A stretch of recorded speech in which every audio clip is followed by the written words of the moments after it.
So Mr. Lance Morrison from Edmondson Motorsports, driver of the 227 this weekend, the F-Class car. How's the weekend going? Welcome to ChampCar Live. It's going well. So overall for the team, it's like mediocre performance, but it's the only car that's gone excellent is the 227 car. There's been no issues with it. So it's been a perfect weekend all week. So that's awesome. So we were talking off camera and during the commercial a little bit about your background. You had a unique path to racing. So your path was not completely, you didn't start in NASA or anything like that. You started where? I started in dirt racing in 2022. So I was 13, just learned a straight drive, hopped on the local dirt ovals, and I just ran around there for 3 years. Everybody else, or not everybody else, a lot of other people who get really good into road racing, they start on the karting level. So that's why I started in dirt racing, because where I'm from, upstate South Carolina, we don't have karting.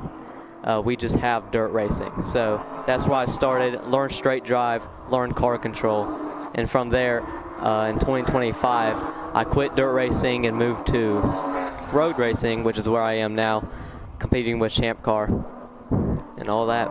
That's awesome. So on dirt, what were you driving? Like, was it late models? Was it street stocks? Like, what did you get started in on dirt? All right, it's not that big, unfortunately, not the late models. I did a local group called Seha Front Wheel Drive, and it's just front wheel drive cars. So I was in a Acura Integra, like a 2.0 liter, and we did front wheel drive on dirt. That's taken off the SCRA stuff? Yes. Okay, yes. So for those that don't know, the SCRA, it's blown up here in the Southeast. So I had a former friend of mine that was doing a lot with the series, and a lot of guys that were doing pro lates and crates and all kinds of stuff on the late model scene. If you're a round guy, they were going to the 4-cylinder divisions because it was more affordable. And there is a lot of money in that 4-cylinder class, where there's some big shows where you can win, what, 10 grand, 20 grand, especially like the Freeze and the one down in Georgia, that's Screven, right? Absolutely. I never competed in those. I only competed at just the 4 local tracks around me. Cherokee Speedway is a pretty big name. Yep. But I never did those big races, because when it comes to those, you have cars that are worth less than maybe 5 grand, and you're competing for 10 grand. Yeah. So you have people out there doing stuff that's not so smart. Well, a lot of people have those Jason Waters tuning kits in those cars. Yeah, exactly. I mean, they're spending big money. I mean, they're taking that late model and pro late money and all that and putting it into that. But, I mean, the car counts have blown up. And there's nothing wrong with putting all your money into that, because, $10,000 for a front-wheel drive car, I mean, to win with a front-wheel drive, that's pretty good. And they're putting those fancy fronts on them that look like it's off of a late. I mean, they're really doing some cool tricks, kind of like the engineering we do here in ChampCar. They're doing the same kind of thing on that side of it. So it's been different. So you did that for a while, and then you said you kind of caught the road racing bug. So explain a little bit about that, and then tell us how the transition's been. So racing started in my family with my grandfather in a group called the VDCA, which is a vintage driving group. They just do road courses all the way up and down the East Coast. And from there, my father caught the bug. I raced with them. Oh, really? Yeah, I raced my Datsun with the VSCDA. And from there, my father caught the bug. And growing up, I would go to the races with him, like here at Road Atlanta, VIR, and all that stuff. And I'd watch him do it, and he'd get out of the car with like the biggest smile on his face and just run straight to his friends and start talking about the race. And I looked at that, I thought it was the coolest thing ever. So that's when I started the dirt, of course. And the transition out of that, it's been very interesting. Of course, the turning right, that's a whole new feature. It's really not that deep, but I've spent a lot of time on the sim too. So all of the tracks that I've run physically, CMP, Roebling here at Road Atlanta, I know all of them from the sim pretty well, and the transition has not been that hard because of it. However, the biggest difference is definitely the respect between each driver. So like I was saying earlier, for P4, some drivers on dirt will just do the dumbest thing ever and just maybe hook you on a straightaway. In oval racing? In oval racing on dirt. Racing. That's what they'll do. They don't know. And they'll get their entry fee back, like $35. They don't do that in oval racing. They absolutely do that. No, he's lying. All right. I guess you never watched an oval race then. Many.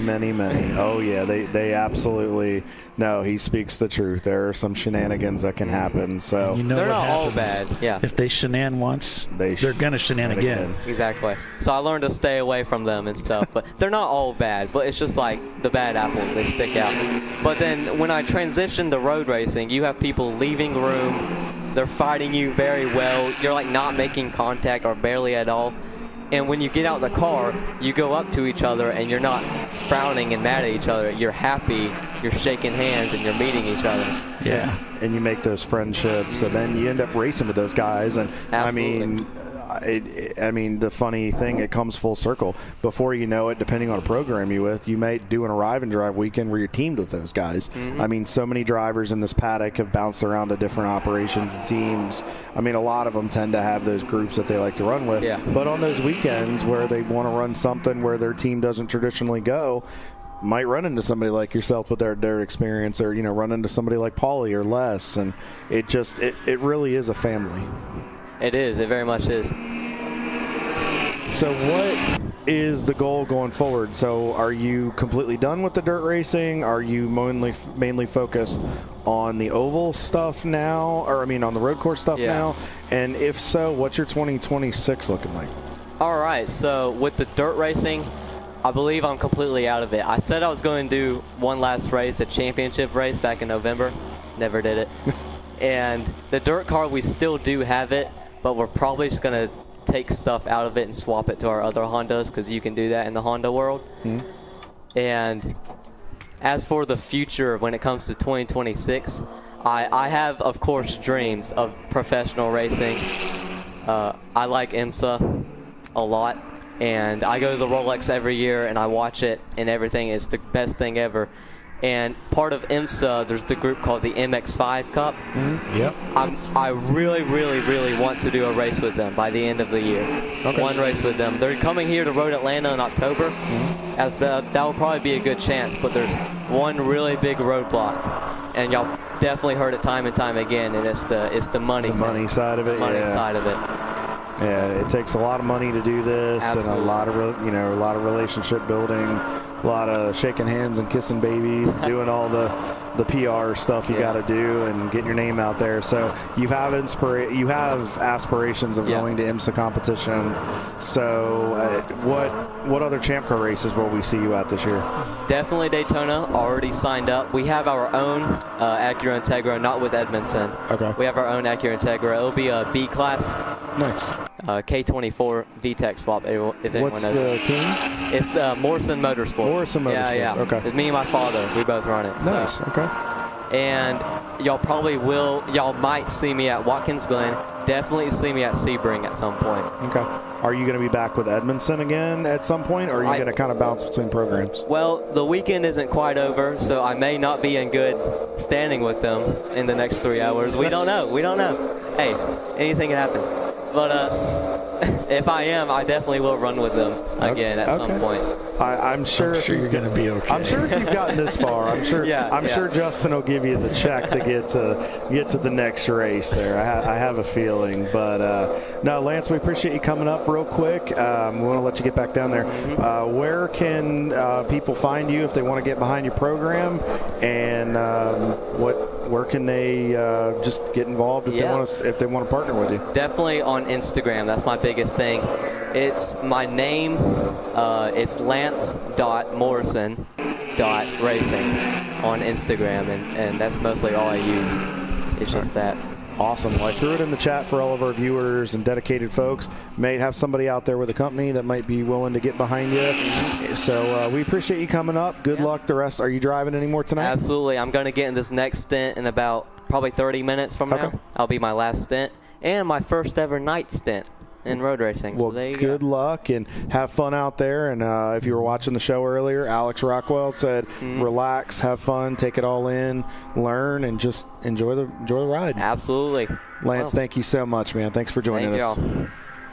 All right, Lance Morrison, going to be with Morrison Motorsports at Daytona.